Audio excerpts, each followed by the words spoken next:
Welcome to art class, and today we are going to learn how to paint still life. The first step, what you need to do, of course, you have to make a pencil sketch. So find your references on the internet, the still life you really like, or you can use my reference as well to make your life easy. And try to repeat all the shapes you have.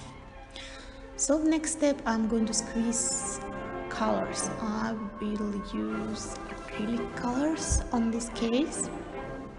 It's not really easy to work with acrylics because they are drying super fast, and squeeze much more colors than you have on your references. And you can divide also on your palette. You can divide cold and warm colors. Is also going to help you, and make sure you have enough space to mix your colors. So let's start. We're going to start with the lightest part of my composition. I have a red cloth, and sorry, it's green cloth, and it's warm colors. So I'm just painting right now reflections on my green warm color clothes. So all the warmer colors are bringing objects on the foreground, and the cold colors are bringing objects on a background. Now I'm going to start with my glass bottles, and I'm just making sure that colors are combining between each hours, and each object is reflecting on another object, so they are not independent. The colors are depend on each hour.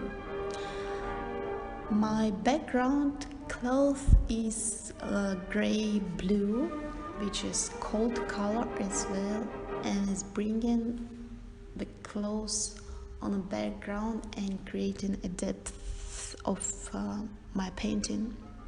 And the red cloth is, as you notice, is cold color as well.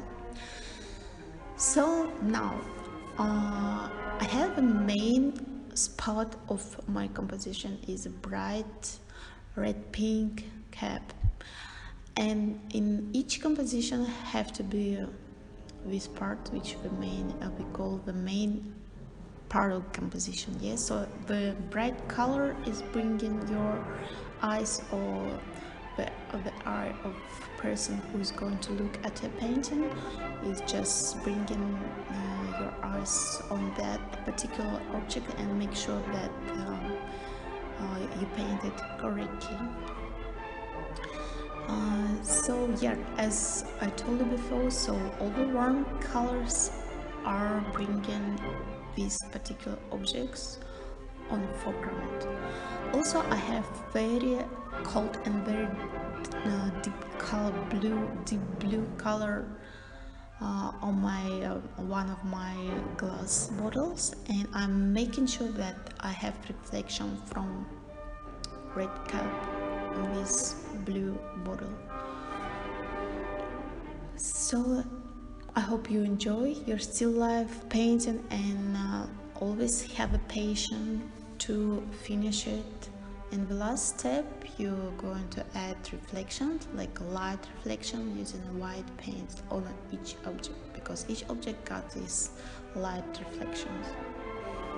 Hope you enjoy it, and see you next time. Bye.